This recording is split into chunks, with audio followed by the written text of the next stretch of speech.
ও মুসলমান, আমার বন্ধুরা, আমার বাবা, এই জমিনের বুকে আমার আপনার সৃষ্টিকর্তা তিনি হলেন আমার আপনার আল্লাহ। আল্লাহ পাক রব্বুল আলামিন তিনি ভালো করেই জানেন দুনিয়ার জমিনে যখন আমি বান্দাকে ক্ষমতা দিব বান্দার ভিতরে অহংকার আসবে, বান্দাকে যখন আমি মাল দিব বান্দার ভিতরে অহংকার আসবে, বান্দাকে যখন আমি ইলম দিব বান্দার ভিতরে অহংকার আসবে, বান্দাকে এমনি করে ইলম দিব বান্দার ভিতরে অহংকার আসবে, বান্দাকে যখন আমি সুন্দর করে বানাবো বান্দার ভিতরে অহংকার আসবে, বান্দাকে এমনি করে আমি যখন নাকি কথা বলার যোগ্যতা দিব বান্দার ভিতরে অহংকার আসবে। যার কারণে আমার আল্লাহ রাব্বুল আলামিন কোরআনে মাজিদের মধ্যে তিনি ডেকে ডেকে বলেন, বান্দা এগুলো দেবার পরে দুনিয়ার জমিনে তোমার চলাফেরার নীতিমালা কেমন হবে আমি আল্লাহ তোমাকে জানা দেই। আল্লাহ পাক বলেন, ওয়ালা তামশি ফিল আরদি মারহা। আরে বান্দা দুনিয়ার জমিনে এগুলো প্রাপ্ত হবার পরে দুনিয়ার জমিনে হাত ডাক অহংকার নিয়ে তুমি দুনিয়ার জমিনে চলাফেরা করবা না, কারণ আমি আল্লাহ পৃথিবীর বুকে সকলকে দিয়েছি কিন্তু কাউকে পরিপূর্ণ করে দেই নাই, পরিপূর্ণ কেবলমাত্র আমি আল্লাহ। যার কারণে পৃথিবীর বুকে কাউকে অহংকার মানায় না। আমার আল্লাহ রাব্বুল আলামিন হাদিসে কুদসির মাধ্যমে জানা দেন, আল কিবরিয়াউ রিদাই, বান্দা অহংকার আমার চাদর, আমার চাদর নিয়ে কেউ টানা হেসরা করো না। যে দুনিয়ার জমিনে আমার চাদর নিয়ে টানা হেসরা করবা আমি আল্লাহর তরফ থেকে ঘোষণা হলো আমি আল্লাহ কিন্তু তাকে ধ্বংস করে দেব। ও মুসলমান, আমার বন্ধুরা, আমার বাবা, লক্ষ্য করে দেখুন এই জমিনের বুকে আমার আল্লাহ রাব্বুল আলামিন বাবা আদম আলাইহিস সালামকে বানাবার পরে আমার আল্লাহ ফেরেশতাদেরকে নির্দেশ করলেন, উসজুদু লি আদম, ফেরেশতারা আমার আদমকে সিজদা করো। তাদের সঙ্গে ছিল ইবলিস, এবারে সকলে সিজদা করলো, কেবলমাত্র ইবলিস করেনি। ইবলিস এবারে যুক্তিদার করিয়ে দিল, খালাকতানি ফিন্নার ওয়া খালাকতাহু ফিদ্দিন। রব্বুল আলামিন আমাকে বানালেন আপনি এমনি করে আগুন দ্বারা, আদমকে বানালেন মাটি দ্বারা। আমি আগুনের তৈরি হয়ে মাটির তৈরি আদমকে সিজদা করতে পারবো না।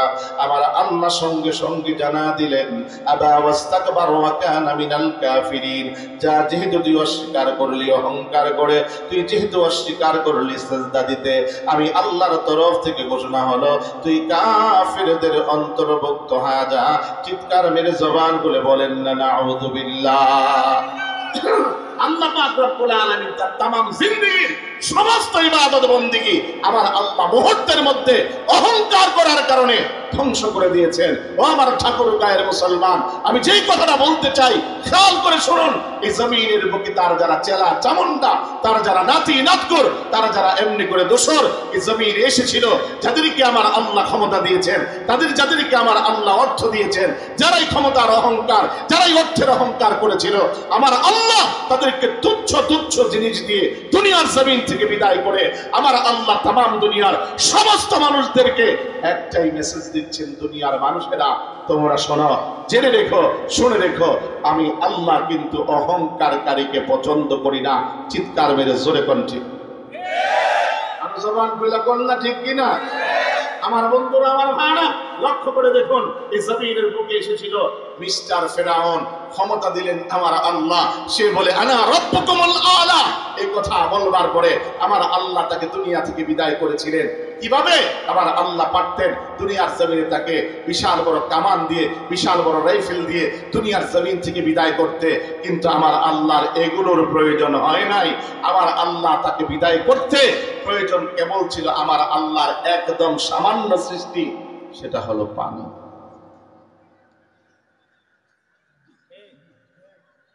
মাথা ঝুঁকি দেন, আমি বুঝুন যে আপনারা বুঝছেন।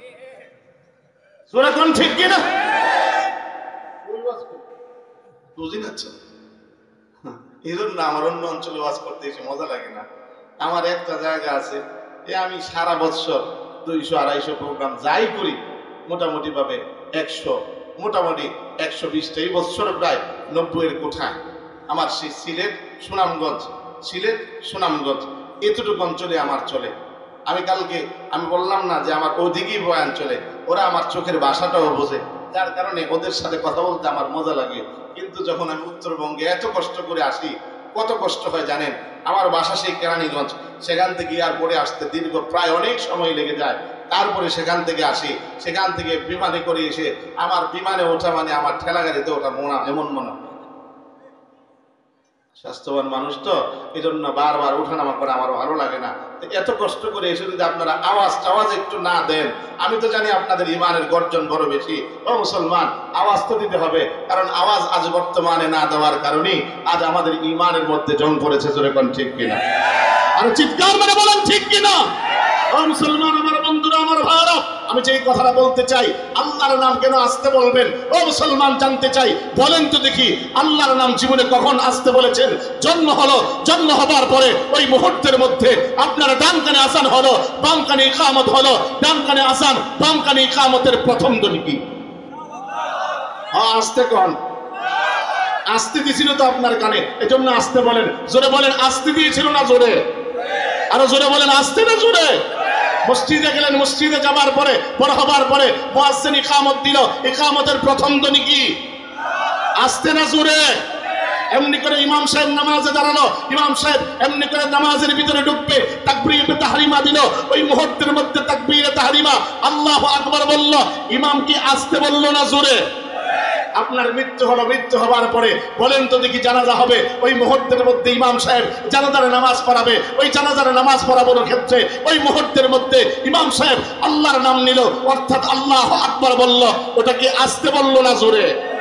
আচ্ছা বলেন, পৃথিবীর এমন কোন ইতিহাস এমন আছে কি, জন্মের পরে বাচ্চা জন্মগ্রহণ করার পরে ডান কানে আযান দিল, বাম কানে ইকামত দিল, দেওয়ার পরে ওই মুহূর্তের মধ্যে এমন করে একটা শিশু বলেছে, আমি ছোট্ট মানুষ, আমার সামনে আল্লাহর নাম জোরে নিও না, আস্তে দাও। মৃত ব্যক্তির সামনে আল্লাহর নাম নেওয়া হলো, এবং তো অবস্থায় পুরো মৃত ব্যক্তি উঠে এই কথা বলেছে, আল্লাহর নাম জোরে নিও না, আস্তে দাও। কাজে একটা কথাই বলতে চাই মুসলমান, যে আল্লাহর নাম আমরা চিরজীবনে জন্ম থেকে নিয়ে তামাম জিন্দেগি পর্যন্ত, মৃত্যু পর্যন্ত আসতে নেই নাই, জুড়ে নিয়েছি। কাজে এই নামটা আমরা কখনো আসতে দেব না, জুড়ে নিব, জুড়ে নিতেই থাকবো। জোরে কোন ঠিক কিনা? আমার বন্ধুরা, আমার ভাইরা, এজন্য আপনাদের কাছে যে কথাটা বলতে চাই, এই আল্লাহর নামটা আসতে হবে না জোরে হবে? এই আওয়াজটাই কেবলমাত্র চাই, জোরে যে হবে, এই জোরে হওয়াটাই জোরে চাই। এজন্য আবারও কোন সুবহানাল্লাহ। আমার ভাই, আমার বন্ধুরা, যে কথাটা আপনাদেরকে বলতে চাই, আল্লাহ পাক রব্বুল আলামিন তাকে বিদায় করবার জন্য, আমার আল্লাহর আদনা সে মাখলুক, পানি যথেষ্ট ছিল। আমার আল্লাহ পানিতেই তাকে বাসায় দিতে পারতেন, কিন্তু আমার আল্লাহ পানির মধ্যেই বাসায় আল্লাহ দেন নাই। তাকে বিভাবে করে করে পানি থেকে উঠিয়ে আমার আল্লাহ রাব্বুল আলামিন সে ফিরাউনকে, ক্ষমতাধর ফিরাউনকে আমার আল্লাহ এভাবে করে করে মিশরের মিউজিয়ামের মধ্যে কাঠের মতো সোজা করে রেখে দিয়ে আমার আল্লাহ তিনি জানান দেন তামাম পৃথিবীর মানুষকে, ও দুনিয়ার মানুষেরা, তোমরা শোনো, ক্ষমতা পেয়ে অন্ধ হয়ে যেও না, ক্ষমতা পেয়ে নিজেকে চিরস্থায়ী ভেবো না, জেনে রেখো, শুনে রেখো, আমি আল্লাহ অহংকারকারীকে পছন্দ করি। ঠিক আছে, বোঝা যাইতেছে পুরুষের সামনে আওয়াজ করতেছে। আমার ভাই, আমার বন্ধুরা, এই জমিনের বুকে ছিল এমনি করে, তারপরে এসেছিল মিস্টার নমরুদ। চিনেননি তারে? তার তো ভাই হয় না তো আবার। এবার জোরে কোন ঠিক কিনা? হ্যাঁ, নমরুদ এসেছিল। আসবার পরে আমার আল্লাহ তাকে বিদায় করবার জন্য আমার আল্লাহর হস্তি বাহিনীর প্রয়োজন হয় নাই, ঘোড়ার বাহিনীর প্রয়োজন হয় নাই, আবাবিলের ঝাঁকের প্রয়োজন হয় নাই। আমার আল্লাহ তাকে বিদায়, তার বাহিনীকে বিদায় করবার জন্য যথেষ্ট ছিল আমার আল্লাহর আদনা মাখলুক, সেটা হলো জোরে, আরে জোরে কোন নামটা কি? আরো জোরে। এক একটা মশা এসে তার বাহিনীর উপরে আক্রমণ করে, আর দরাশীল হয়ে দীর্ঘদেহী সে এমনি করে তার বাহিনীর সন্তানগুলো পড়ে যায়, এমনি করে ল্যাংড়া একটা ডাক দিয়ে কয়, আল্লাহ আমার কামটা কি? আমার আল্লাহ ডাক দিয়ে কয়, দেখোস না ওই বড়টারে? সুবহানাল্লাহ কোন? দেখোস না বড়টারে? এবার যখন বড়টার নাক দিয়ে ঢুকে, ঢুকার পরে মাথার মধ্যে কিটকিট করে কামড়ে দেয়, আরে বড় অসহ্য লাগে, থাপ্পড়ে দেয়, সাময়িক সময়ের জন্য থামে। লক্ষ্য করে দেখবেন, এই কাঠ পোকা যখন কাঠের ভিতরে ঢুকে ফার্নিচারে রাত্রিবেলা কামড়ে দেয়, তখন কিটকিট করে কামড়ে দেয়, ফার্নিচারে থাপ্পড়ে দিবেন, সাময়িক সময়ের জন্য থামে। ও মুসলমান, আমার বন্ধুরা, আবার কামড়াইতে থাকে, আবার থাপ্পড়ে দিলে থামে। ওর মাথা আর কাঠের মতো এক হয়ে গেছে। এবারে ডাক দেওয়া হয়, নিজে আর থাপ্পড় দিয়া পারছি না রে, কাজের লোক দে, এবার কাজের লোক করে থাপ্পড় দেয়, পরিশেষে থাপ্পড়েও মজা লাগে না, ডাক দিয়া কয় এবার জুতা দে। কি কি কি মিছিল মিছিল জোরে কি জোর হলো না জোরসে বলেন? জুতা। এবার জুতার বাড়ি খাওয়াইয়া আমার আল্লাহ দুনিয়ার জমিন থেকে তাকে বিদায় করে আমার আল্লাহ তামাম পৃথিবীর সমস্ত ক্ষমতাধরদেরকে একটাই মেসেজ দিচ্ছেন, ক্ষমতাওয়ালারা সাবধান, ক্ষমতা পাবার পরে অন্ধ হয়ে যেও না, ক্ষমতা পাবার পরে নিজেকে চিরস্থায়ী ভেবো না। জেনে রেখো, শুনে রেখো, আমি আল্লাহর দেয় ক্ষমতা পাবার পরে নিজেকে অহংকারী ভেবো না। আমি আল্লাহ অহংকারকারীকে পছন্দ করি না। আমার বন্ধুরা, আমার ভাইরা, যে কথাটা বলতে চাই, এই এমনি করে তামাম পৃথিবীর বুকে যারাই নাকি এমনি করে ক্ষমতার অপব্যবহার করেছে, রব্বুল আলামিন ক্রমান্বয়ে জুতার বাড়ি খাওয়াইয়া, চিনেননি তারে?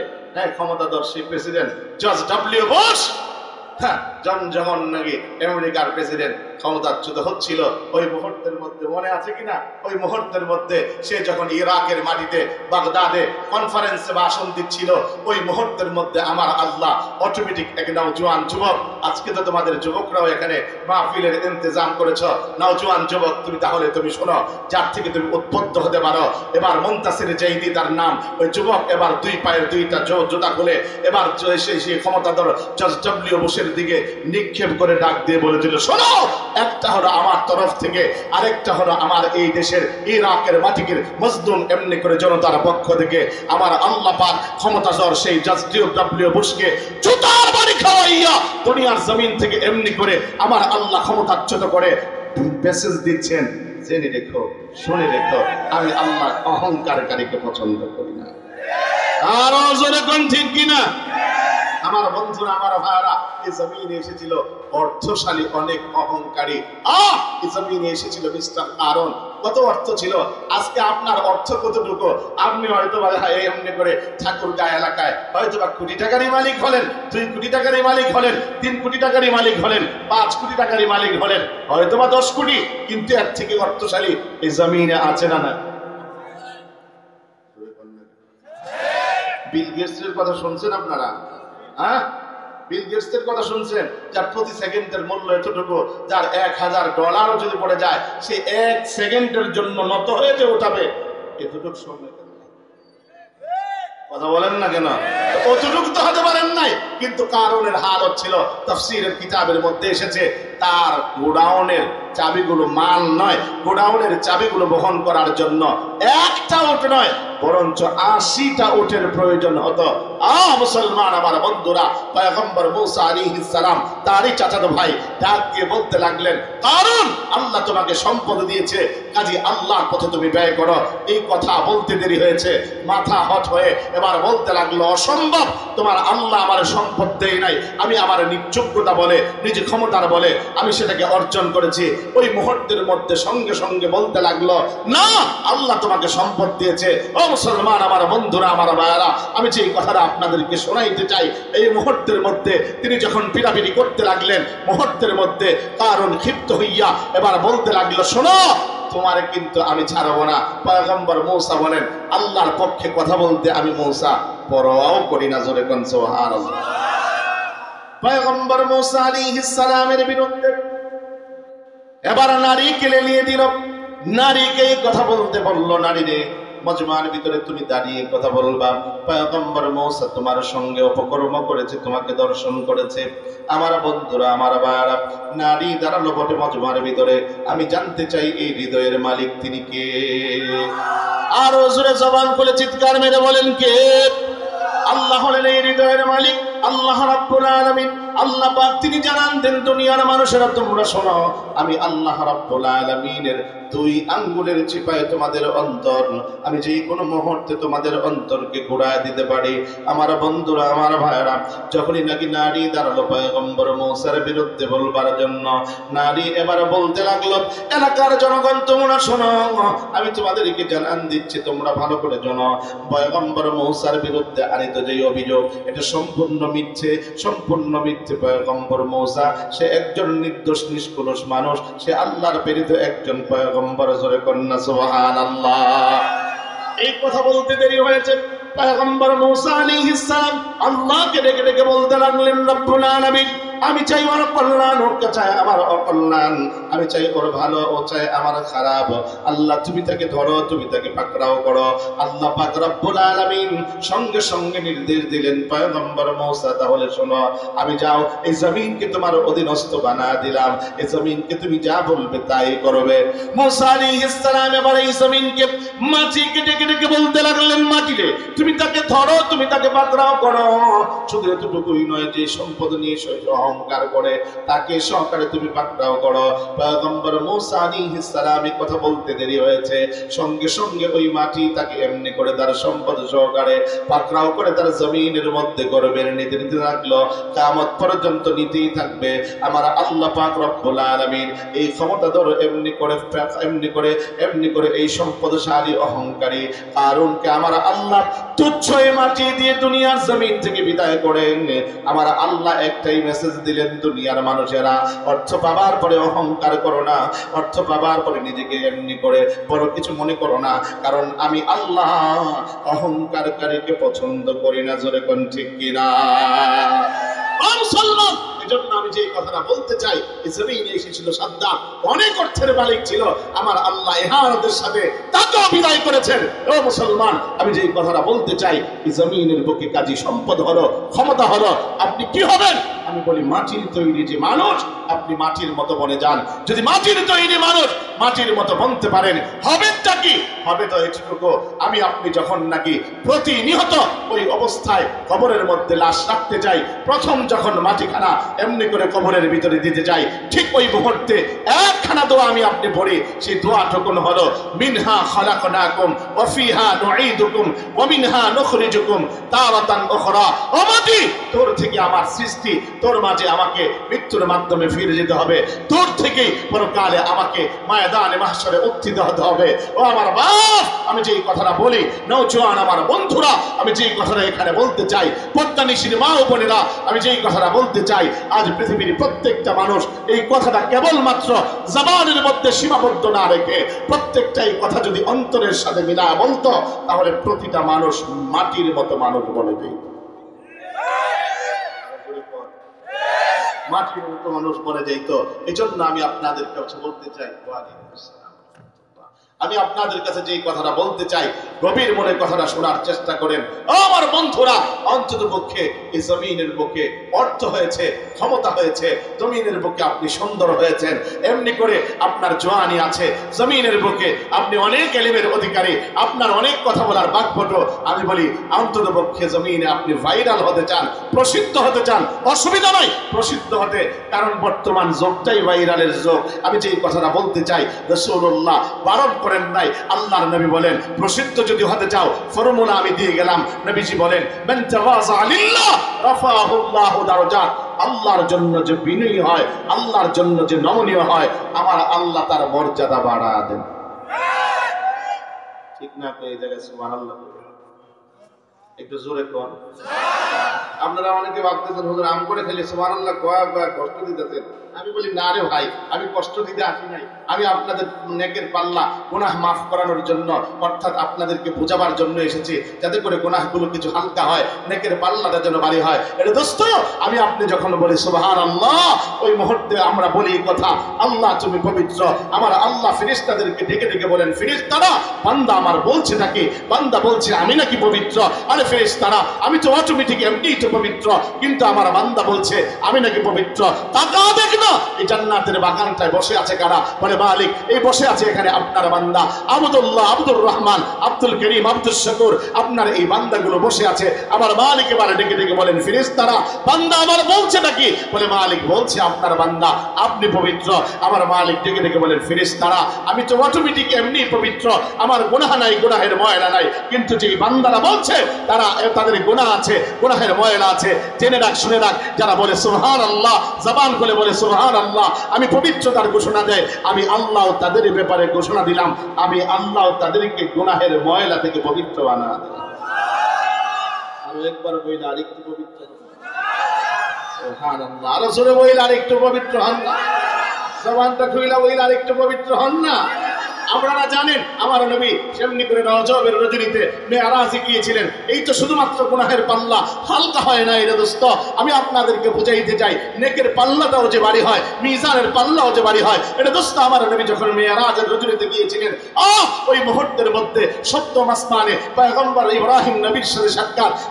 পয়গম্বর ইব্রাহিম নবী সম্পর্কে আমার আপনার পিতা হন। ওই মুহূর্তের মধ্যে তিনি আমার নবীকে ডেকে ডেকে বলেছিলেন, শোনেন যাবেন তো দুনিয়ায়, যাওয়ার পরে বলবেন আমার সন্তানদেরকে তারা যেন দুনিয়ার জমিনের মধ্যে বসে বসে জান্নাতের ভিতরে গাছ রোপণ করে। বলে কেমনে গাছ রোপণ করবে, তারা তো দুনিয়ায়। ওই মুহূর্তের মধ্যে নবী এবার বলেছিলেন, নবীকে বলেছিলেন, শোনেন তারা যদি দুনিয়ার জমিনও থাকে, কিন্তু দুনিয়ার জমিনের মধ্যে বসে বসে যদি একবার ইখলাসের সাথে সুবহানাল্লাহ বলে, একবার আলহামদুলিল্লাহ বলে, আমার আল্লাহ প্রতিটা সুবহানাল্লাহ প্রতিটা আলহামদুলিল্লাহর বিনিময়ে জান্নাতের ভিতরে এক একটা গাছ রোপণ। আরো একবার বইলা আরেকটা লাগান। বলতে চাই আপনাদেরকে কষ্ট দিই, আপনাদের যেন কিছু গুনাহের সগীরা গুনাহগুলো যেন কিছু মাফ হয়, অন্তত পক্ষে জান্নাতের ভিতরে যেন গাছ রোপণ হয়। এজন্য আমার বন্ধুরা যখনই বলার সুযোগ আসবে জবান বন্ধ রাখবেন না। আসছে মাহে রমজান, অন্তত পক্ষে নিজের ঈমানকে শান দেওয়ার জন্য, কিছু হলো আল্লাহর সাথে সম্পর্ক করবার জন্য অন্তত পক্ষে তাসবিহগুলো পড়েন। কারণ যতই আমার আল্লাহর নাম নেবেন ফায়দা তো এতটুকু হবে। আমার আল্লাহ ডেকে ডেকে বলেন, ফাযকুরুনি আযকুরকুম ওয়াশকুরুলি ওয়ালা তাকফুরুন। বান্দা তুমি আমাকে স্মরণ করো, কেমনে স্মরণ করবা? বিসসালাতি ওয়াত তাসবিহ। বান্দা তুমি যদি আমাকে স্মরণ করো নামাজের মাধ্যমে অথবা তাসবিহাতের মাধ্যমে, বলে তাসবিহ কি? সুবহানাল্লাহ, আলহামদুলিল্লাহ, আল্লাহু আকবার, অথবা তেলাওয়াতে কোরআন, এগুলোর মাধ্যমে যদি তুমি আমাকে স্মরণ করো, আযকুরকুম, আমি মালিক তোমারে স্মরণ করব। আয় দোস্ত, আমি যে কথাটা বলতে চাই, যত আমার মালিককে স্মরণ করবেন আমার মালিক আপনাকেও তত স্মরণ করবে।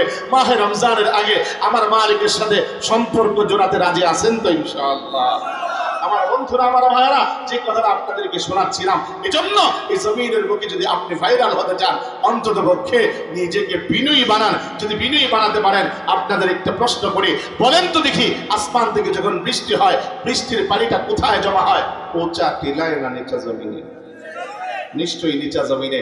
আমার আল্লাহর রহমতের বাড়ি দ্বারা যখন এই জমিনে বর্ষিত হয়, আসমানের এই রহমতের বাড়ি দ্বারা উঁচা ঘর যার অহংকারী যে, তার উপরে বর্ষণ হয় না।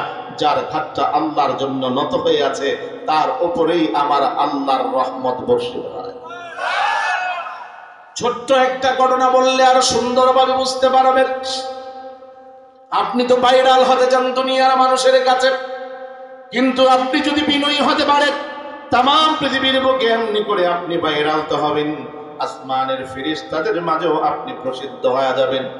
আল্লাহর নবীর একজন সাহাবী, আল্লাহর নবী এবার হযরত জিবরাইল আমিন পাশে বসা।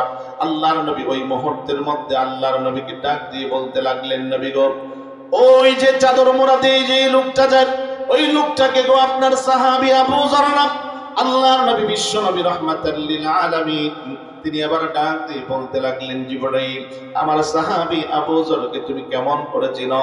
সে তো মুখ ডেকে ডেকে এমনি করে চাদর মোড়া দিয়ে যায়। আল্লাহর নবীকে আবার ডাক দিয়ে বলতে লাগলেন, নবী গো, আপনার সাহাবী আবু যরকে শুধুমাত্র কেবলমাত্র আমি চিনি না, আসমানের যত ফেরেশতা আছে সমস্ত ফেরেশতারা আপনার সাহাবী আবু যরকে চিনে। আল্লাহর নবী বড় অবাক হলেন, ডাক দিয়ে বলতে লাগলেন, আরে জিবরাইল, আমার সাহাবী আবু যরকে আসমানের ফেরেশতারাও চিনেন। আমার সাহাবী আবু যরের এমন কি গুণ আছে যার কারণে আসমানের সকল ফেরেশতারা তাকে চিনে? আল্লাহর নবীকে ডেকে ডেকে বলতে লাগলেন, নবী গো, আপনার সাহাবী আবু যরের মধ্যে বিশেষ দুইটা গুণ আছে। তন্মধ্যে প্রথম নাম্বার গুণ হলো লিসিগারিহি আলা নাফসিহি। আপনার সাহাবী আবু যর নিজের বড় ছোট ভাবেন, বলে এত ছোট নিজেকে ভাবে, এত তুচ্ছ নিজেকে ভাবে, সে নিজেকে এইভাবে করে করে ধিক্কার দেয়। আমার আল্লাহ দুনিয়ার জমিনে যদি নিকৃষ্ট করে কাউকে বানা থাকে সেই বুঝি আমি আবু যর। শুধু এতটুকুই নয়, সেভাবে বলে বলতে থাকে, আমার আল্লাহ যদি জাহান্নামী করে কাউকে বানায় সেই বুঝি আমি আবু যর। ও মুসলমান আমার বন্ধুরা, আমার ভাইরা, শুধু এতটুকুই নয়, এই জমিনের বুকে আমার আল্লাহ যাকে জান্নাতি বলে ঘোষণা দিয়েছেন তিনি হলেন হযরতে আবু বকর। হযরতে আবু বকর যাকে রাসূলুল্লাহ বলেছেন আবু বকর ফিল জান্নাহ, আবু বকর জান্নাতি। ওই জান্নাতি ওই মানুষটা পর্যন্ত জঙ্গলায় চলে যেতেন, যাবার পরে এবার গাছের পাতা ধরে ধরে বলতেন ইয়া লাইতানি কুনতু ওয়ারাকা, হায় রে গাছের পাতা, আমি যদি গাছের পাতা হয়ে যাইতাম। শুধু এতটুকুই নয়, তিনি এভাবে করে বলতেন তাহলে তো ভেড়া বকরি আমাকে খেয়ে ফেলতো, ময়দানে মাহশরে আমি আবু বকর আল্লাহর কাঠ গড়ায় দাঁড়াতে হতো না। বকরির গলায় জড়ায় জড়ায় এভাবে করে বলতেন হায় রে বকরি, আমি আবু বকরের থেকে তুই বড় উত্তম, যদি আমি আবু বকর আল্লাহর আদালতে আমি ধরা খেয়ে যাই, আর যদি বেঁচে যাই তাহলে তো বেঁচেই গেলাম। আমার বন্ধুরা, আমার বাবা, শুধু তাই নয়, হযরত ওমর যার ব্যাপারে রাসূলুল্লাহ বলেছেন ওমর ফিল জান্নাহ, ওমর জান্নাতি, ওই ওমর পর্যন্ত হালত এমন ছিল হযরত ওমর ইবনুল খাত্তাব রাদিয়াল্লাহু তাআলা আনহু কবরের পাশে এবার যা গোড়া গোড়া কাঁদতেন, কবর রে তুই তো সাপ বিচ্ছুর ঘর, তুই তো পোকামাকড়ের ঘর, আমি এমন করে কেমন করে তোর মাঝে থাকব, তুই আমার পরকালের সফরের প্রথম মঞ্জিল, অতএব তোর মাঝে আমি কেমন করে থাকব। ওরে মুসলমান, আমার বন্ধুরা, আমার বাবা, হযরত ওমর নিজেকে কত তুচ্ছ ভাবতেন। আল্লাহর নবী মুনাফিকের একখানা তালিকা হযরত হুযায়ফা ইবনুল ইয়ামান তার কাছে জমা দিয়ে গিয়েছিলেন।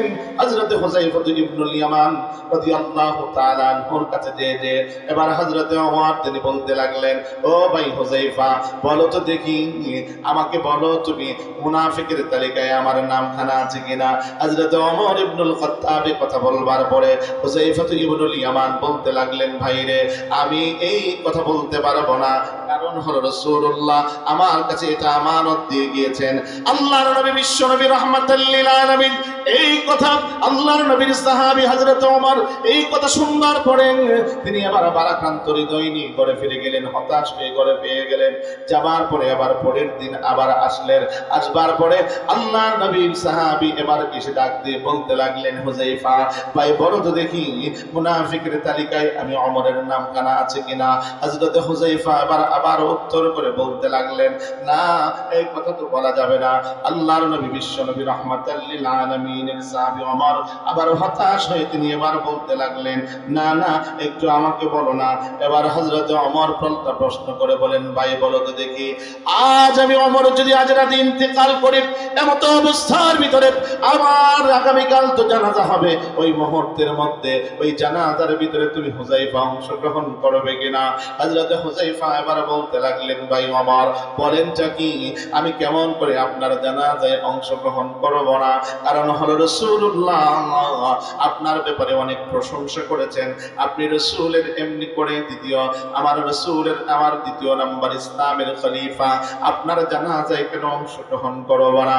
হযরত ওমর এবার ডাক দিয়ে বলতে লাগলেন ভাই হুযায়ফা, তাহলে আমি বুঝে গিয়েছি অন্ততপক্ষে এতটুকু কথা, তুমি তো কোনো মুনাফিকের জানাজার মধ্যে অংশগ্রহণ করো না, কাজী আমার জানাজায় যেহেতু অংশগ্রহণ করবে এই সম্মতি তুমি দিয়েছ, এই জন্যই আমি বুঝে গিয়েছি মুনাফিকের তালিকায় আমি ওমরের নামখানা নাই। চিৎকার মেরে জোরে কন্যা সুবহানাল্লাহ। ও মুসলমান, এজন্য বলতে চাই অহংকার কিসের, কিসের এত অহংকার, কিসের এত তাকাব্বুর, কিসের এত বাহাদুরি, কিসের এত অহমিকা। আমি যে কথাটা বলতে চাই, আল্লাহর জন্য যদি বিনয়ী হতে পারেন অন্ততপক্ষে আল্লাহ মর্যাদা বাড়া দিবে। ওয়াদা দিতে চাই আজ থেকে আল্লাহর জন্য বিনয়ী হতে চান তারা যারা হাতটা উঠায় আমার আল্লাহকে দেখে। আল্লাহ সকলকে কবুল করুন, জোরে বলেন আমিন। আরো জোরে বলেন না আমিন। হযরত আবু যর গিফারি দ্বিতীয় নম্বর গুণ হলো লিকাসরাতি তিলাওয়াতি সূরাতুল ইখলাস। আপনার সাহাবী আবু যর অধিক পরিমাণ সূরা ইখলাস তেলাওয়াত করে, মানে কুল হুয়াল্লাহ সূরা খানা পাঠ করে। নবীজি বলেন কেউ যদি একবার এই সূরা ইখলাস মানে কুল হুয়াল্লাহ এই সূরা খানা পাঠ করে, আমার আল্লাহ তার আমল নামায় 10 পারা কোরআন পড়ার সমপরিমাণ সওয়াব দান করেন। কেউ যদি এমনি করে 2 বার সূরা ইখলাস পাঠ করে, আমার আল্লাহ তার আমল নামায় 20 পারা কোরআন পড়ার সমপরিমাণ সওয়াব দান করেন। কেউ যদি 3 বার সূরা ইখলাস পাঠ করে, আমার আল্লাহ তার আমল নামায় 30 পারা মানে 1 খতম কোরআন পড়ার সমপরিমাণ সওয়াব। পড়তে রাজি আছেন তো? সকলেই তো পারবেন ইনশাআল্লাহ। খুব বিরক্ত লাগতেছে বুঝি আপনাদের? হ্যাঁ, দোয়া করে দেব, ছেড়ে দেব? সাথে একটু বলবো? দুই চারজন একটু উঠা বসা করতেছে, মনে হয় আগে জরুরত ধরছে। হ্যাঁ, ডায়াবেটিস নাই তো? বৃদ্ধ বাবারা উঠলে হয়তো বা অসুবিধা নাই, কিন্তু জোয়ান পোলাপান একটা উঠবে দেখবি গুলি করে দেবে। কারণ তোকে তো ডায়াবেটিসের সমস্যা নাই, যাবি তো বের হওয়ার পরে গুনাহের মজলিসে ঢুকে যাবি, মোবাইল টিপতে থাকবি, হয়তোবা কত ধরনের নানা কথা বলতে থাকবি, ফায়সা কথা বলতে থাকবি। নওজোয়ান বন্ধুরা, জান্নাতের বাগানে বসছো, প্রতিটা বসার ভিতরে অন্তত পক্ষে খুশি উঠলে তোমার খুশি হবে শয়তান, আর বসে থাকলে খুশি হবে আমার আল্লাহ। দেখতে চাই কে শয়তানকে খুশি করতে চায় আর কে আল্লাহকে খুশি করতে চায়। যদি যে উঠবে ইশারা করে তারে কইবেন ও শয়তানের পাঠি। ওই যে বাইরে গেছে আর ফোন দিছে বাসার থেকে, বউ কইছে এই তাড়াতাড়ি আও, তাহলে সোজা করে নাও। এক লোক, এক দেশের ভিতরে একটা মজার গল্প আপনাদেরকে শোনাই, বলবো? হ্যাঁ, এক দেশের ভিতরে বাদশার কাছে এবার ডাক দিয়ে বলতেছে, উজির এসে, বাদশা নামদার, আপনার এই দেশের ভিতরে কেহ আপনার কথা চলে না, এই দেশে আরেকটা মন্ত্রী আছে। কে? প্রত্যেকের ঘরে এক একটা মন্ত্রী। কে সে? কন্যা। প্রত্যেকের ঘরের বউ। কিরে ভাই, তোর এমনি উঠে গেল ঘটনা বিয়া করছিস তুই নাকি? না আমার বন্ধুরা, আমার ভাড়া, ওই মুহূর্তের মধ্যে বউ, আপনি যদি বিশ্বাস না করেন, আপনার কথায় কেউ চলে না, প্রত্যেকেই তার বউয়ের কথায় চলে। ডাক সবাই রে। এবার ডাকছে সবাই এলাকার, ডাক দেওয়ার পরে এবার তিনি বলতে লাগলেন, এই এলাকার জনগণ, শুনতে পেয়েছি সবাই নাকি আমার কথা কেউ শোনো না, সবাই নাকি যার যার বউয়ের কথায় উঠে বসো। এবার একটা কাজ করো, তোমরা যারা বউয়ের কথায় উঠে বসো সবাই চলে যাও বামে, আর যারা আমার কথায় উঠে বসো তারা চলে আসো ডানে। যখনই এই কথা বলছে সবাই গেছে বামে, একটাই খালি মাঝখানে বরাবর হয়ে গেছে। বুঝেন নাই? এটা নড়েও না সরেও না। ডাক দেবে, কিরে তুই নড়ে চলস নাকে, সবাই তো বামে চলে গেল, আমার পক্ষের তো লোক নাই। এবার ও ডাক দেবে, বাদশা নামদার, কেমনে লড়ুন? আসার সময় বইলা দিছে, যদি বাদশার কথায় এদিক আর সেদিক যাও তাহলে খবর আছে। মানে বাদশার কথায় যদি তুমি এদিক সেদিক যাও তাহলে তোমার খবর আছে। সাইজ করে লাম, তার মানে কি একই বউয়ের কথা শুনছে কি শুনে নাই? তার মানে ও ভালো করে শুনছে। এই জন্য আপনাদের যাদের বাসা থেকে ফোন আসবে, ডাক দেওয়া করবেন, একটু সওয়াব কামাইলই তারপরে আসতেছি, রাজি আছেন তো ইনশাআল্লাহ? আমার বন্ধুরা, আমার ভাইরা, জীবনের অনেক রাত্রি তো এমন চলে গিয়েছে গুনাহের মধ্যে, জীবনের অনেক রাত্রি তো এমন চলে গিয়েছে ফাহেসা কাজের মধ্যে, জীবনের অনেক রাত্রি চলে গিয়েছে মোবাইল দেখতে দেখতে। ও দোস্ত, আজ এই জান্নাতের বাগান আজ বসেছে, আগামীকাল ইসলামিয়ানা থাকবে না, প্যান্ডেল থাকবে না, আমিও থাকবো না। এমন খবর আসতে পারে এই যে মানুষগুলো বসা, আগামী মাহফিলের মধ্যে এই মানুষগুলোর অনেকের ব্যাপারে, আমার ব্যাপারে মৃত্যুর এলান শুনতে পারবেন। খবর আসবে, এমন হতে হবে আগামী বছর মাহফিল হবে, জায়গা ঠিকই থাকবে, এমন খবর আসবে। গত বছর যে বায়ান করে গিয়েছিল মুফতি দিলার হোসেন মাইজি, সে দুনিয়ার জমিনে নাই, এই কথা আপনাদের কানেও পৌঁছতে পারে। এই জন্য জীবনের শেষ বসা মনে করে জান্নাতের বাগানে অল্প সময়ে বসেন, তারপরে ইনশাআল্লাহ মুনাজাত করে দিব। ও দোস্ত, আমি আপনাদের কাছে যে কথাটা বলতে চাই, রহমানের গোলামের দ্বিতীয় নাম্বার গুণ হলো রহমানের গোলামকে ওয়াইদা খাতাবাহুমুল জাহিলুনা ক্বালু সালামা। রহমানের গোলামকে কেউ যদি গালি দেয়, গালির প্রতি উত্তরে সে গালি দেয় না, তার জন্য শান্তির দোয়া করে সুবহানাল্লাহ। আজকে আমাকে আপনাকে কেউ একটা গালি দিলে গালির প্রতি উত্তরে একটা দেই না, মোটামুটি তার 14 গোষ্ঠী উদ্ধার করেছে। নাই যেমন হয় আপনার এলাকায় নাই, ঠিক কিনা? আর যদি কেউ আমার একটা থাপ্পড় দেয়, তাহলে একটা থাপ্পড়ের বদলায় একটাই না, হাত তারে এমনি গুছাইয়া, বলেন নাই মনে মানে হাত তারে গুছাইয়া সাইরা দে আমারে। হ্যাঁ, আজকে কোবাইলাম একদম। আমার বন্ধুরা, আমার ভাইরা, আমার নবীও ছিলেন রহমানের গোলাম, আমার আল্লাহর গোলাম ছিলেন। হায়, আমার নবীকে কেউ গালি দিলে গালির প্রতি উত্তরে গালি দিত না, আমার নবীকে কেউ এমনি করে আঘাত দিলে আঘাতের প্রতি উত্তরে আঘাত করতো না। এটা আমার বন্ধুরা, আমার ভাইয়ারা, আমার বাবারা, গভীর দিলে কথাগুলো শোনা লাগবে। আমার নবী বাইতুল্লাহ সেজদারত অবস্থায় আমার নবীর পিঠের উপরে উটের পচা নাড়ি বুড়ি চাপিয়ে দেওয়া হয়েছে, আমার নবীকে শ্বাসরুদ্ধ করে হত্যা করার চেষ্টা চালানো হয়েছে। আমার বন্ধুরা, আমার ভাইয়ারা, ওই মুহূর্তে নবীর বাড়িতে খবর দেওয়া হলো, কে আছো? মুহাম্মদের এভাবে করে তাকে দুনিয়ার জমিন থেকে বিদায় করে দিচ্ছে। ওই মুহূর্তের মধ্যে আমার নবীর ছোট্ট মেয়ে ফাতেমা দৌড়ায় আসবার পরে সঙ্গে সঙ্গে এসে বলতে লাগলো, ও মক্কার মানুষেরা, আজ আমার বাবাকে তোরা এমন করে কেন কষ্ট দিস? আমার বাবার উপরে কেন এভাবে করে আক্রমণ করেন? আমার বাবাকে কেন কষ্টের পরে কষ্ট দিস? ওই মুহূর্তের মধ্যে আমার নবী পারতেন সাজদা থেকে উঠে তাদের বিরুদ্ধে বদদোয়া করতে, কিন্তু নবী আমার বদদোয়া করেন নাই। এটা দোস্ত আমি আপনাদেরকে কেমন করে বলবো আমার নবীর আখলাক খানা? আজ যদি নবীর আখলাক বলতে চাই রাত পার হয়ে যাবে, আমার নবীর আখলাক বলা শেষ হবে না। আমার নবী যখন নাকি আঘাতের পর আঘাত হবার পরে মক্কার জমিন থেকে আমার আল্লাহর নির্দেশে মক্কার জমিন থেকে মদিনায় যান, ওই মুহূর্তের মধ্যে নবীজি এবার বারবার নিজে জন্মস্থান দিকে তাকা চোখের পানি ছাড়েন আর কাঁদেন। এটা শুধু এতটুকুই নয়, আমার নবী এমনি করে সীমান্তবর্তী এলাকায় যাবার পরে কালো গিলাফদারি সেই ঘর বাইতুল্লাহ সাথে রাসূলের যেভাবে হৃদয়ের বন্ধন ছিল, ওই ঘরের দিকে তাকাইয়া আমার নবী এবার ডাক দিয়ে বলেন, হে মক্কার মানুষেরা, আমি মুহাম্মদকে যদি কষ্টের পরে কষ্ট না দিই, আমার সাহাবীদেরকে যদি আঘাতের পরে আঘাত না করতে, আমি কশ্চিন কালেও এই মক্কার জমিন ছেড়ে যেতাম না। আমার বন্ধুরা, আমার ভাইয়ারা, শুধু এতটুকুই নয়, আমার নবী এভাবে যখন নাকি মক্কার জমিন থেকে এভাবে করে মক্কার জমিনকে আবার পুনরায় হিজরা এভাবে করে ফাতাহ করলেন, বিজয় করলেন, ঠিক ওই মুহূর্তের মধ্যে আমার নবী ওই মুহূর্তের মধ্যে আবার যখন আসলেন, ঠিক আসবার পরে আমার নবী সঙ্গে আমার নবী আসবার পরে তিনি পারতেন বেঈমানদের উপরে প্রতিশোধ নিতে, কিন্তু আমার নবী প্রতিশোধ নেন নাই। আমার নবী আসবার পরে সর্বপ্রথম ঘটনা হলো, ও মক্কার মানুষেরা, আমি মুহাম্মদ কেন আসছি জানো? আমি প্রতিশোধ নেবার জন্য আসি নাই, তোমাদের সাথে দাঙ্গা হাঙ্গামা করতে আসি নাই। আমি মুহাম্মদ আজ ঘোষণা দিলাম, লা তাসরিবা আলাইকুমুল ইয়াউম, আজকে আমি মুহাম্মদ সকলকে সাধারণ ক্ষমা ঘোষণা করে দিলাম। হায় দোস্ত, একবার দিলের কান লাগায় কথাটা শোনার চেষ্টা করেন। আমাদের মা উম্মাহাতুল মুমিনিন হযরত আয়েশা সিদ্দিকা রাদিয়াল্লাহু তাআলা আনহা, তিনি আমার নবীর পিঠের মধ্যে ዘይতুনের তেল মেখে দিচ্ছিলেন। ঠিক ওই অবস্থার ভিতরে তিনি তাকা দেখেন নবীর পিঠের ভিতরে বড় বড় গর্ত দেখা যায়, কালো কালো দাগ দেখা যায়। নবীকে ডাক দিয়ে বলেন, ইয়া রাসূলুল্লাহ, পিঠের ভিতরে এত বড় বড় দাগ কেন, গর্ত কেন? জীবনে বসন্ত হয়েছিল নাকি? নবীজি আমার ডাক দিয়ে বলেন, আয়েশা, তুমি জানো না আমার উপরে আমার আল্লাহ মশাকেও হারাম করে দিয়েছিলেন।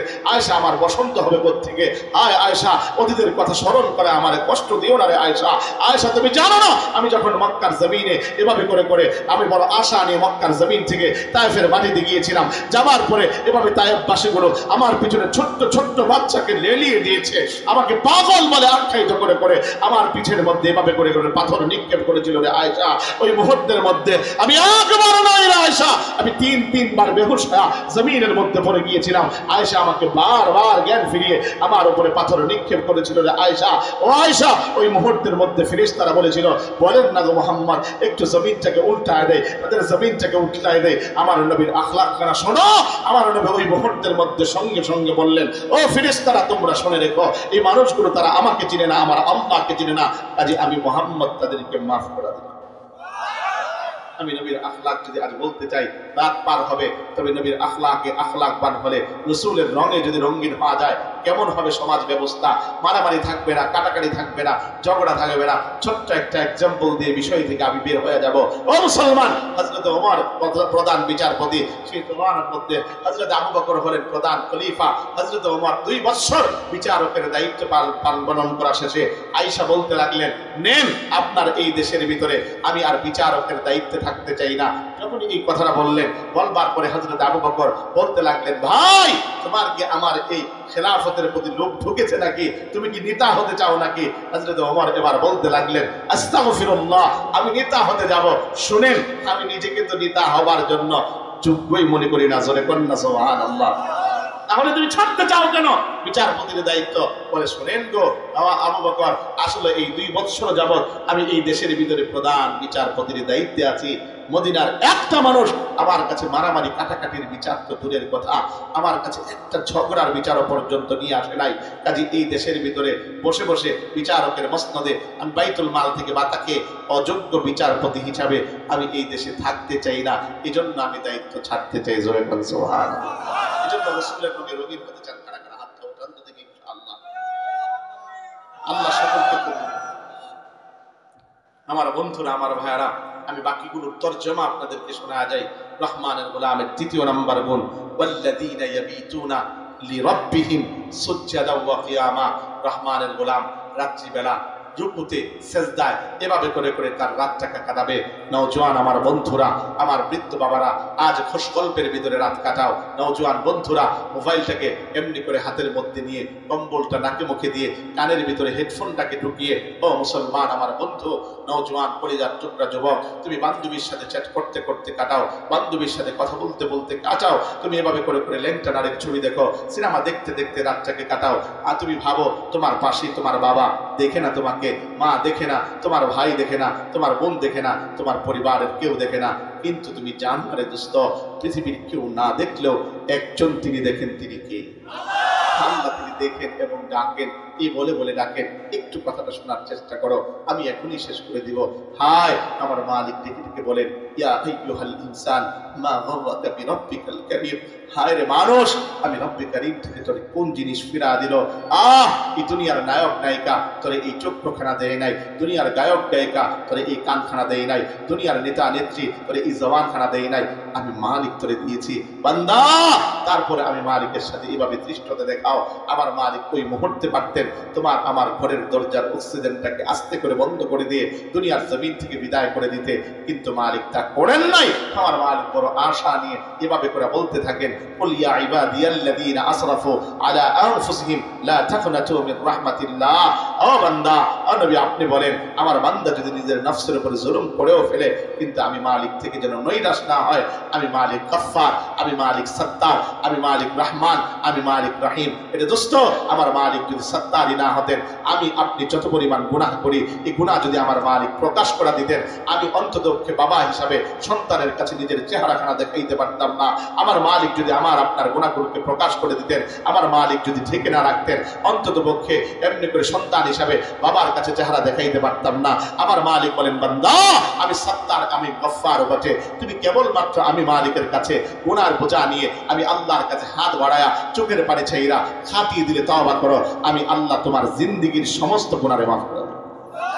আমার বন্ধু, এজন্য রাসূলুল্লাহর মাধ্যমে বলেন, কুল্লু বানি আদম খাত্তাউন ওয়া খায়রুল খাত্তাইন আত-তাওয়াবুন। প্রত্যেক বনি আদম ভুলকারী, তার মাঝে উত্তম হলো সে যে তওবা করে। এজন্য রাসূলুল্লাহ বলেন, আত-তাইবু মিনাজ যামবি কামা লা যামবালা। যে তওবা করে সে ব্যক্তিকে আমার আল্লাহ এমন ভাবে মাফ করেন যেন তার আমলনামায় কোনো গুনাহ নাই। এজন্য রাত্রিবেলা আর গুনাহ করবা না। রাত্রিবেলা কি করবা? তাহাজ্জুদ পড়তে পড়তে কাটাবা, 2 রাকাত নফল নামাজ প্রতিনিয়ত অভ্যাস করবা। রাজি আছো কারা ইনশাআল্লাহ? আল্লাহ সকলকে কবুল করুন, জোরে বলেন আমিন। রহমানের গোলামের 4th নম্বর গুণ, আল্লাযীনা ইয়াকুলুনা রাব্বানা আসরিফ আন্না আযাবা জাহান্নাম ইন্না আযাবাহা কানা গরামা।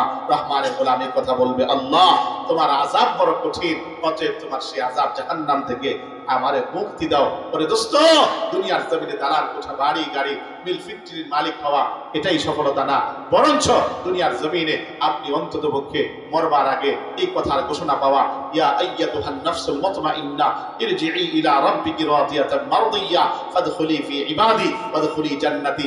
আমার মালিকের বাসায় আমার মালিক বলেন, ফামান যুহজিহা আনিন নার ওয়া উদখিলাল জান্নাহ ওয়া উদখিলাল জান্নাতা ফাকাদ ফাজ। যে জাহান্নাম থেকে মুক্তি পেল, জান্নাত যে সংবাদ পেল, সে ছিল সফল কাম হয়ে গেল। জোরে কন্যা সুবহানাল্লাহ। এজন্য আল্লাহ পাক আমাদের সকলকে, আমাদেরকে জাহান্নাম থেকে মুক্তি দিয়ে আমাদের সকলের জন্য আল্লাহ পাক জান্নাতের ফয়সালা করুন। সকলে জবান খুলে চিৎকার মেরে বলেন আমিন। আমার কথা এই জায়গায় আমি রহমানের 4টা গোলামের গুণ আপনাদের সামনে বর্ণনা করেছি। কোরআন থেকে কোরআন সামনে নিয়ে আমি আপনাদের কাছে বিনীত অনুরোধ করব, অন্ততপক্ষে কথাগুলো আমল করার চেষ্টা করবেন। আল্লাহর কাছেও দোয়া করি, আল্লাহ প্রত্যেকটা গোলামের গুণ আমাদের জীবনে বাস্তবায়ন করার আমাদের সকলকেই তৌফিক দান করো। মাহে রমজানের আগে আমাদেরকে পবিত্র হয়ে অন্ততপক্ষে মাহে রমজানের ফায়েজ বরকত আমাদের সকলকে নসিব করো। সকলে বলি আমিন। আমার বন্ধুরা মাদ্রাসার এই মাহফিল মাদ্রাসার জন্য দোয়া করবেন। আল্লাহ পাক যেন দিন দিন মাদ্রাসার তারাক্কি দান করেন। মাদ্রাসার সভাপতি, মাদ্রাসার সেক্রেটারি, মাদ্রাসার কোষাধ্যক্ষ, প্রত্যেকটা সদস্যবৃন্দ, মাদ্রাসার মুহতামিম, মাদ্রাসার শিক্ষা সচিব, ক্রমান্বয়ে প্রত্যেকটা আসাতিজে কেরাম, মাদ্রাসার তোলাবায়ে আজিজ সকলকেই যেন আমার আল্লাহ কবুল করেন। পাশাপাশি যারা মাদ্রাসায় অর্থ দিয়ে, জ্ঞান দিয়ে, বুদ্ধি দিয়ে সহযোগিতা করছে, আল্লাহ পাক সকলকেই যেন কবুল করেন। আপনারা যারা এসেছেন বড় মেহনত করে, যে মা বোনেরা এসেছেন বড় কষ্ট করে, আল্লাহ পাক সকলকে যেন উত্তম জাযায়ে খায়ের দান করেন। সকলে বলি আমিন।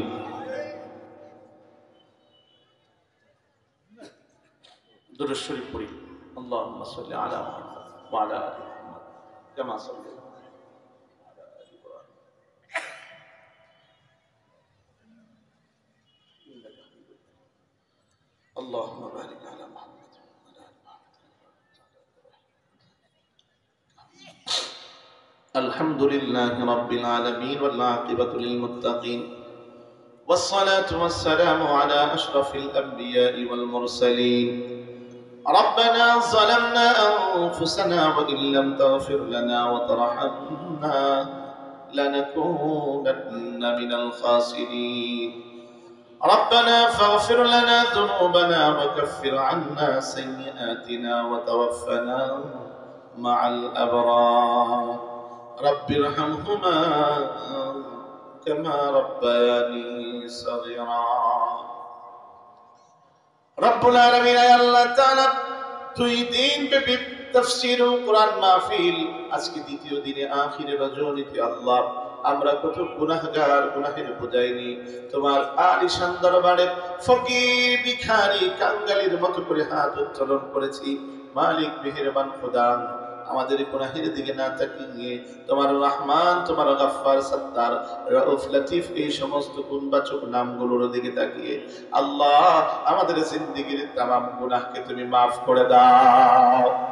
আয় আল্লাহ তাআলা দুই দিন ব্যাপী উলামায়ে কেরাম কোরআন এবং হাদিস থেকে কথা বলেছেন। আয় আল্লাহ তাআলা এর সওয়াবকে লক্ষ্য করে বৃদ্ধি করে দিয়ে আকায়ে নামদার তাজদারে মদিনা মুহাম্মদুর রাসূলুল্লাহ সাল্লাল্লাহু আলাইহি ওয়াসাল্লামের রওজায়ে আতহারে তুমি পৌঁছা দাও। আয় আল্লাহ তাআলা ক্রমান্বয়ে নবিয়ানে کرام সাহাবা আজমাইন, তাবিঈন, আইম্মায়ে মুজতাহিদিন, সালফে সালিহিন, মুবাল্লিগিন, মুফাসসিরিন, হুফাজ বুলাগা, ওলি আউলিয়া, গাউস, কুতুব আবদাল সকলের আরওয়াহের সওয়াবের হাদিয়া পৌঁছা দাও। বিশেষ করে আয় আল্লাহ তাআলা আমরা যারা হাত বাড়া তুললাম, আমাদের অনেকের মা নাই, অনেকের বাবা দুনিয়ার জমিনে নাই। আয় আল্লাহ আমরা যারা মা বাবা হারাইয়া জীবের মতো করে আজ হাত বাড়াইলাম, মেহেরবানি করে আল্লাহ আমাদের আব্বা আম্মার কবরের ভিতরে এর সওয়াবের হাদিয়া পৌঁছা দাও। রব্বুল আলামিন আয় আল্লাহ তাআলা জীবন ভর তোমার নাফরমানি করেছি, জীবন ভর অন্যায়ের মধ্যে লিপ্ত ছিলাম। আয় আল্লাহ এখন বুঝেছি, তোমার কাছে হাত উত্তোলন করেছি, মেহেরবানি করে আমাদের জীবনের গুনাহগুলোরে তুমি maaf করে দাও। আয় আল্লাহ তুমি যদি ফিরা দাও যাবো কই? আল্লাহ তুমি যদি আমাদেরকে ফিরা দাও, আমরা যাওয়ার তো কোনো জায়গা নাই। আর যদি তুমি maaf করে দাও, আয় আল্লাহ আমরা বড় ধন্য হব। ও মালিক তুমি যদি maaf না করো, শয়তান বড় খুশি হবে। আর যদি তুমি আমাদেরকে maaf করে দাও, তোমার প্যারা হাবিব বিশ্ব নবী রাহমাতুল্লাহ আলামিন তিনি বড় খুশি হবেন। কাজে তোমার রাসূলের আজকে খুশি করণার্থ তুমি আমাদের জিন্দেগীর গুনাহগুলোরে তুমি maaf করে দাও। আয় আল্লাহ তাআলা মেহেরবানি করে আমাদের আব্বা আম্মার গুনাহগুলোরে তুমি maaf করে দাও। আয় আল্লাহ আমাদের দাদা দাদি, নানা নানি, খালা খালু, ফুফা ফুফি, চাচা চাচি, আত্মীয় স্বজনের জিন্দেগীর গুনাহগুলোরে তুমি maaf করে দাও। বিশেষ করে মালিক আমার মাও আজকে মাগরিবের সময় ইন্তেকাল করেছে। আল্লাহ আয় আল্লাহ মেহেরবানি করে তোমার ডাকে সাড়া দিয়ে চলে গিয়েছেন। আল্লাহ তার পরকালের জীবনটাকে আল্লাহ তুমি তোমার নিজ কুদরতি ফায়সালায় কবুল করো। আয় আল্লাহ সমস্ত প্রত্যেকটা মঞ্জিলকে তুমি তার জন্য সহজ করে দাও রব্বুল আলামিন। আয় আল্লাহ তাআলা জিন্দেগীর গুনাহগুলোকে তুমি maaf করে দাও। আয় আল্লাহ পরিবার পরিজনকে প্রত্যেককে সবরে জমিন ধরবার তৌফিক দান করে দাও। আয় আল্লাহ মেহেরবানি করে এই মাদ্রাসাকে তুমি কিয়ামত পর্যন্ত কবুল করে নাও।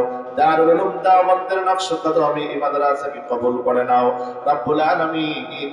এই মাদ্রাসার সভাপতি, সেক্রেটারি, সদস্য প্রত্যেকটা সদস্যবৃন্দকে তুমি কবুল আর মঞ্জুর করে নাও। আয় আল্লাহ তাআলা এই মাদ্রাসায় অর্থ দিয়ে, জ্ঞান দিয়ে, বুদ্ধি দিয়ে যে কোনোভাবে সহযোগিতা করেন মেহেরবানি করে আল্লাহ প্রত্যেকের সহযোগিতা তুমি কবুল আর মঞ্জুর করে নাও। মাদ্রাসার মুহতামিম, মাদ্রাসার এমনি করে নায়েবে মুহতামিম প্রত্যেকটা শিক্ষককে তুমি কবুল করো আল্লাহ। মাদ্রাসার তোলাবাই আজিজদেরকে কবুল আর মঞ্জুর করে নাও। প্রত্যেকটা অভিভাবক বৃন্দকে তুমি উত্তম বিনিময়ে দান করে দাও। আয় আল্লাহ ইয়া রাব্বাল আলামিন ইয়া আহকামাল আহকামিন। আয় আল্লাহ এই মাহফিলকে আল্লাহ দিন আরো তারাক্কি দান করে দাও। আয় আল্লাহ ইয়া রাব্বাল আলামিন মেহেরবানি করে আমাদের সকলের নাজাতের জরিয়া তুমি এই মাহফিলকে বানা দাও আল্লাহ। যে কথাগুলো বলা হলো প্রত্যেকের জীবনে আমল করার তৌফিক দান করে দাও রব্বুল আলামিন। আয় আল্লাহ তাআলা এই এলাকার বৃদ্ধ বাবাদেরকে আবু বকরের মতো তুমি কবুল করে নাও আল্লাহ। মা বোনদেরকে আল্লাহ খাতুনে জান্নাতের মতো করে কবুল করে নাও।